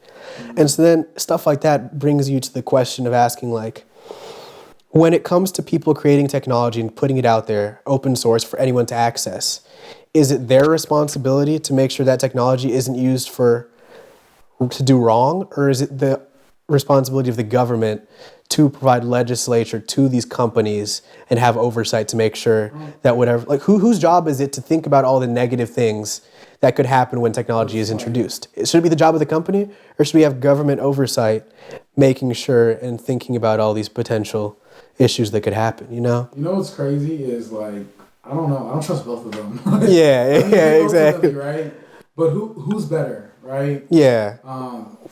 I don't know, man. Yeah, I don't really know either. These are questions. It's like literally a question that there is no, because like, some people are for the government and some people are not for the government. Some people are like, oh, we don't want these companies to have all our data, and then some people are like, we'd rather, like, I don't know, like, even with the whole crypto argument, like, should it be, should the government have a say on how this is handled? Yeah. Like, and I guess to an extent there needs to be some kind of government. Yeah. In the mix. It's worked, right? Like, yeah. It's still working now. Like, I'm not saying the government is a good thing. Like, I think the government, like, obviously there's a lot of inconsistencies and a lot of questionable things that the government does. Right? Yeah. However, like, we do need some kind of governing system. Like, I agree. And in a way, I guess, from that standpoint, I would rather trust the government than a tech company. Yeah. Just because at least I know the government has been here for at least the government has to optically appear like they're not driven by profit. They have to pretend that profit is not their goal. Yeah. So they will, at least we have the illusion that the government is safe. Yeah. I mean? And that's the interesting thing is, like, on both sides of the far political divide, on one side you have, like, anarchy. Yeah. We don't want government. On the other side you have, like, full totalitarian, like, communism, and they're like, government should control everything. Both of these people have the same underlying evil in mind when they think about who their enemy is. Except on the anarchist side, they're like, the enemy is the power structures that are controlling everyone, which is the government. And on the communist side, they're like, the enemy is the power structures controlling everyone, which is the big companies. So I feel like everyone, at the end of the day, their issue is centralized corporations that are controlling everything. On one side, they think it's the government. The other side think it's the big corporations. Yeah. It's like two different sides of the same coin. And I feel like most people sit in the middle, but they don't even know they sit in the middle. Yeah. Like, because, I mean, the reason I say that is just because both arguments are the same in different ways. Yeah. You know what I mean? Exactly. Like, you just said they're saying the same thing. They both dislike the power structures. Yeah. They just attribute the worst power structure to two different groups. Yeah, I think, like, we're all arguing about the same thing. It just comes down to power and money. Like, it's the same exact argument, just in different ways. And I think ultimately, like, that's personally why I believe in Jesus. Like, I don't even be religious right now, is because, like, I don't know. Like, I need some kind, like, there's too many options. Yeah. There, right? Too many options. Too much conflict. Too much. Yeah, the water is too murky to not have a source of light that you can kind of I need walk towards. Something that's consistent. You know what I mean? Like, at least I know something this has been consistent for thousands of years. Yeah, exactly. If not millions of years, you know what I mean? Yeah. Like, but some of these other things, like, I mean, it just comes down to power and money at the end of the day, right? Yeah. And that's why I'm just I just believe in the Bible, because it has nothing to do with power. Yeah, and it's not changing. It's not going to change. It's never changing, and that's where I sit with that. And I think for me, especially as a business owner, right, Yeah. Like I can see both sides, right? What if you built a company so big, right, that now people think like you're this, I don't know, monopoly, right? That's the same with like Google and stuff, is they've tried to split them up a number of times because they're getting too big. But can you, like, I get it, but I don't get it. Like, because I see this perspective, right? Yeah. I'm the business owner. Mm-hmm. I built something bigger than I probably would have ever thought it was going to be big. Yeah. I think I'm a monopoly, and I'm like, how am I a monopoly? I just ended up doing it better than everybody else. Yeah. You know what I mean? You just found the best way to do it, the most efficient way. I see that argument, but then I also see a company like Ray-Bans that pretty much make all the glass for every single frame. Like, you know what I mean? Yeah. Not Ray-Bans, but the company that owns Ray-Bans. Yeah. Pretty much makes all the glass. Yeah. Like Italian company, I can't remember what their name is, but they own all the... And like Lexapro or something like that. Yeah, something like that, right? And I don't know. Yeah. There's no line. It's like I see both sides. It's hard for me to like. Yeah, it's a difficult argument. I will say it does bring me a little bit of joy seeing the big companies have to take steps back when smaller companies come at them. Have you seen the Apple Watch ban that might happen? No. So the ECG, electrocardiogram technology that the Apple Watch uses to track your heart rate and all that kind of stuff, a smaller company is actually coming at them now because they found out that Apple is using their patented technology to put that tech into the watches. And so I'm thinking yesterday, Apple went and appealed to Biden to try and veto this Apple Watch ban that this company is proposing, and Biden refused. So Apple is in a lot of trouble right now. We actually could see the Apple Watch getting banned for sale in the U.S. unless this other company somehow releases the patent or comes to some agreement with Apple. That's crazy. Yeah, and so when things like that happen, I'm like, okay, shout out the government for actually looking out for the smaller companies, because often within capitalism, it's all power and money. Power and money can push you to the top of everything and let you stomp out everyone below you. But government regulation for stuff like that, I'm like, that's good because it's giving the small company who did all the hard work a little bit more space to kind of grow. That just made me think of, honestly, who really controls everything? I believe it's companies. Yeah, absolutely. I mean, there's a handful of people who run the entire world who control the government too. So ultimately, like, I do lean more towards, like, I don't know. That's why I come back to God, because, like, you know, some people think it's a government, but the government is controlled by companies. Let's be real. Yeah. Right? Have you heard of BlackRock? I've been looking into. I don't know if I have. Exactly. You haven't heard of BlackRock? Yeah. BlackRock. So BlackRock. Yeah. Tell me a little bit about this. So I was watching. I watched this series on, I believe it's on NBC. Mm-hmm. NBC is the one who produces the series, but it's on YouTube. But they pretty much, I forgot the name of the series. Can't think of it on the top of my head, but they'll pretty much talk about different topics. Like, you know, they'll share like different journeys of young entrepreneurs and stuff like that. Yeah. Watching series like that because I'm also a young entrepreneur, and it's just inspiring seeing other people do that stuff. And pretty much out of that, there's this other guy who I watch. His channel name is literally called Moon, like MLON. Okay. And interesting. Ominous title. Yeah, and he just goes in on different subjects, and he's like BlackRock is trying to control the world, right? Yeah. And I'm like, what the heck is BlackRock, right? The same way he's like, what is BlackRock, right? Yeah. Nobody knows what BlackRock is. Yeah, never heard of it. But BlackRock controls 98% of the media. Okay, that's pretty far-fetched thought, but they control everything. Let's just say. I don't want to. Let me not shoot numbers because I don't know how accurate the number is, but just a lot. They control a lot. Yeah. Right? When Federal Reserve was in 2008, when you know everything was going crazy, BlackRock was the one who helped people, was the one who had their hand in that, right? Interesting. So BlackRock owns shares in a lot of pharmaceutical businesses. Yeah. Like Pfizer. List goes on. They own percentages of companies like I'm talking about over 10% percentages. Yeah. Of Comcast. Comcast owns NBC, CNBC. Yeah. Literally, look here. I'm just gonna Google it right now. Who does BlackRock own? And I'll just. They're undercover because I've never. It's wild. I haven't heard this group. Let's see BlackRock. And if I can't find it off right now, I'll just And they're pretty much like almost like a giant like investment kind of company. I'm not sure. But, angel investor for a lot of these. But Groups. Companies, BlackRock. It's where we need to have a Jamie. Yeah. A Google wizard. Yeah. Okay. I'll just, this is just a few. Like, you have iShares, Tesla, Pfizer, Coca-Cola.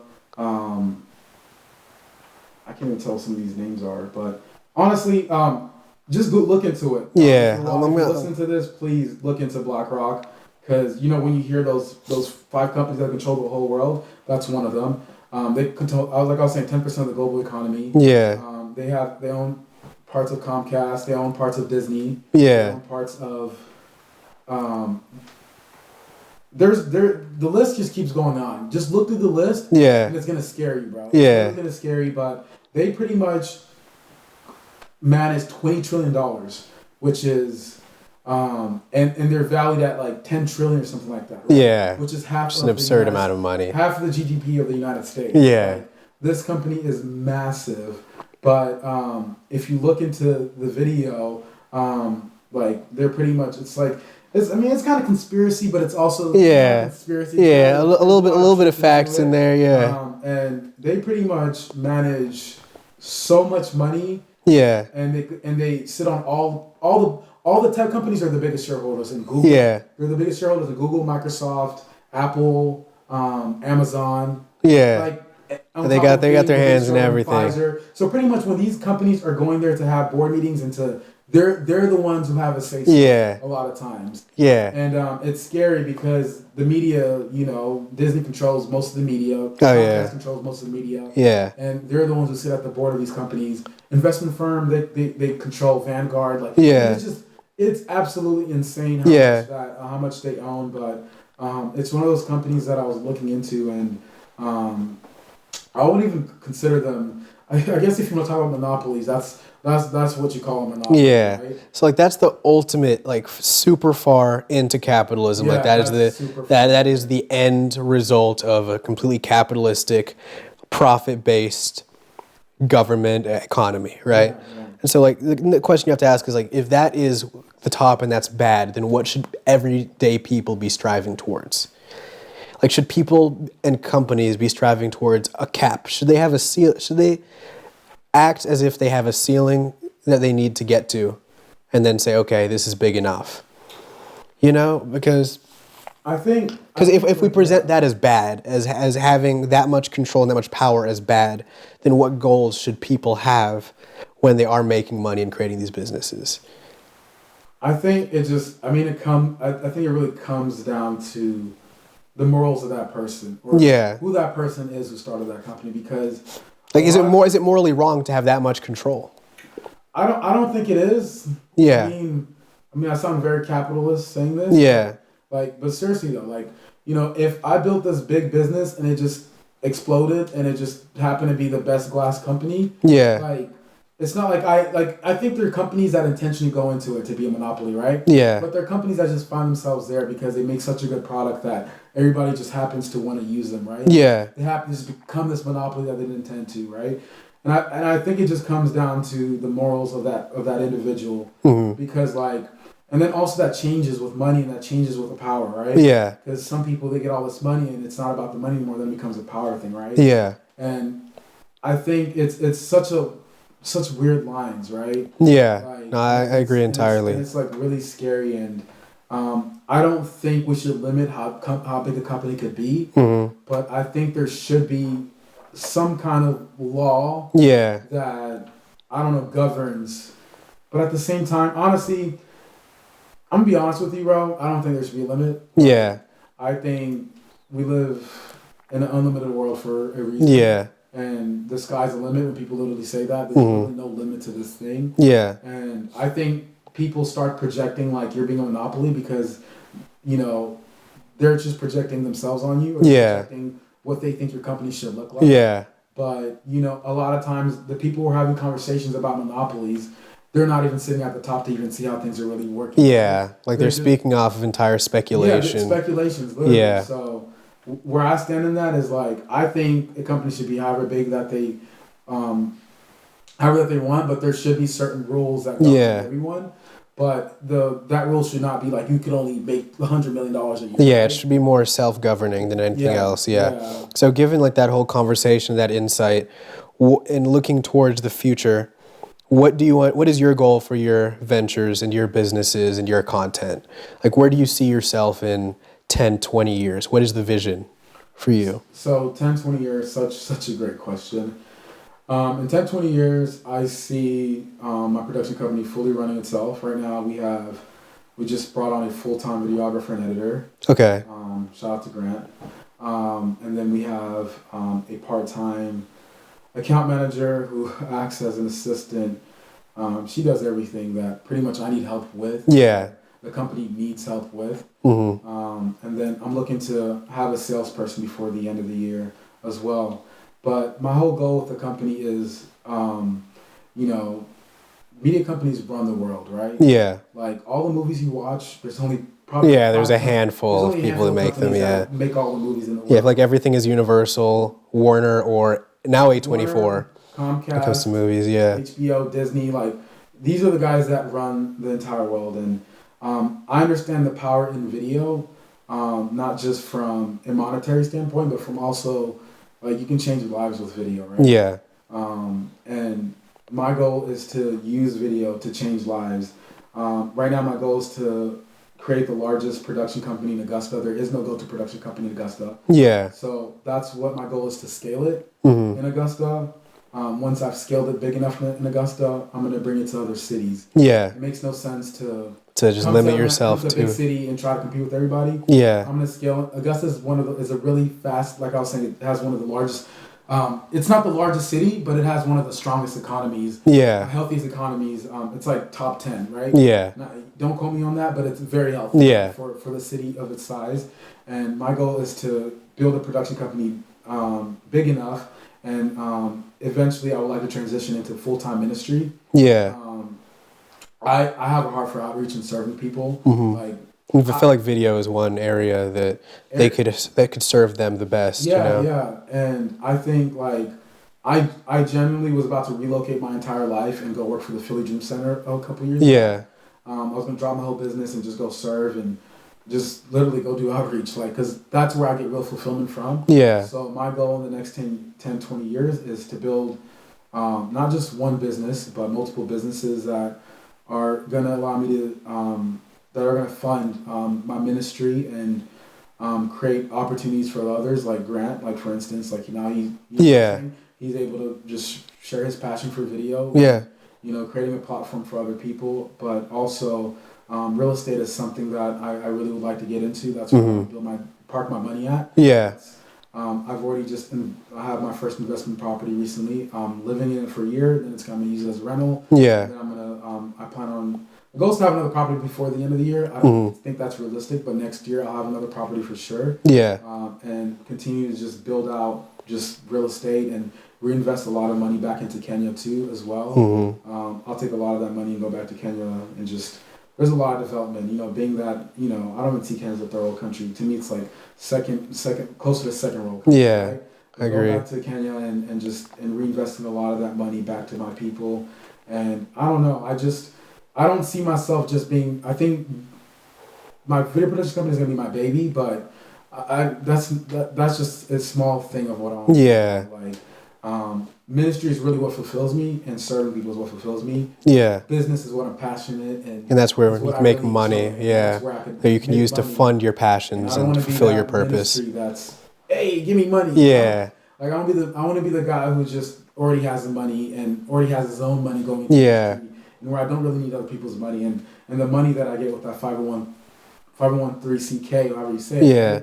is the money that I want to use to pay the team and pay the people who are going to carry out God's vision. Like I wouldn't consider myself necessarily religious, but I'll say I'm a disciple, or I just believe in God, and that's who I want to replicate my entire life. Literally do what Jesus did. Like ultimately, like that's what's fulfilling to me is not like long-term thinking, but more so everlasting thinking. Because I know all of this stuff is going to be left here. It's just temporary, and I'm constantly reminded that, like, not to get stuck on the 6-figure goal, the $1 million goal, because none of that stuff makes sense. And it's all transient to a certain degree. Yeah. That's my goal, is to just build like this giant production company. Yeah.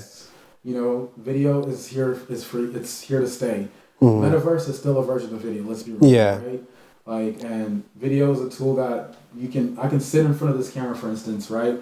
And 100 million people can see this, and I don't have to be in front of 100 million people, right? Yeah. That's powerful right there. Like right? breaks barriers and the fact that God gave me the gift and the talent to be able to do this. Yeah. I'm gonna run with it. Yeah. With it. Yeah. That's great. My vision. Yeah. You have anything you want to plug? Any of your channels? Anything you're working on? Where can people find you? If you honestly search up my name, Victor Kamanga, you'll either on Google or YouTube, you'll be able to see my YouTube channel, my website. Through my website, you can see everything that I do.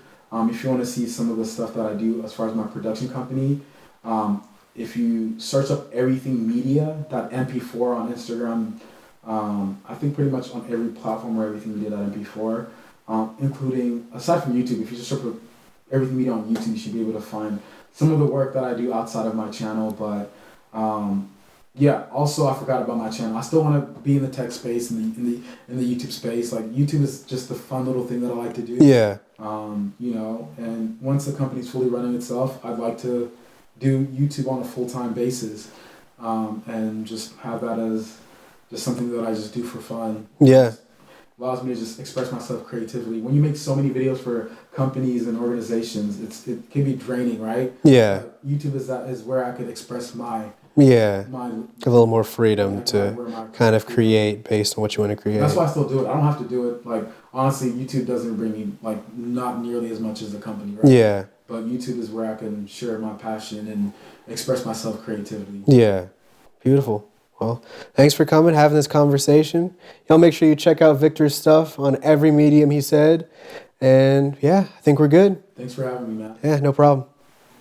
Thank you so much for watching the video. Make sure to subscribe, hit the like button, and you can press the notification bell if you would like to be notified every time we post. Also, you can leave a comment on what you thought about this video or stuff you'd like to see in future videos or conversations.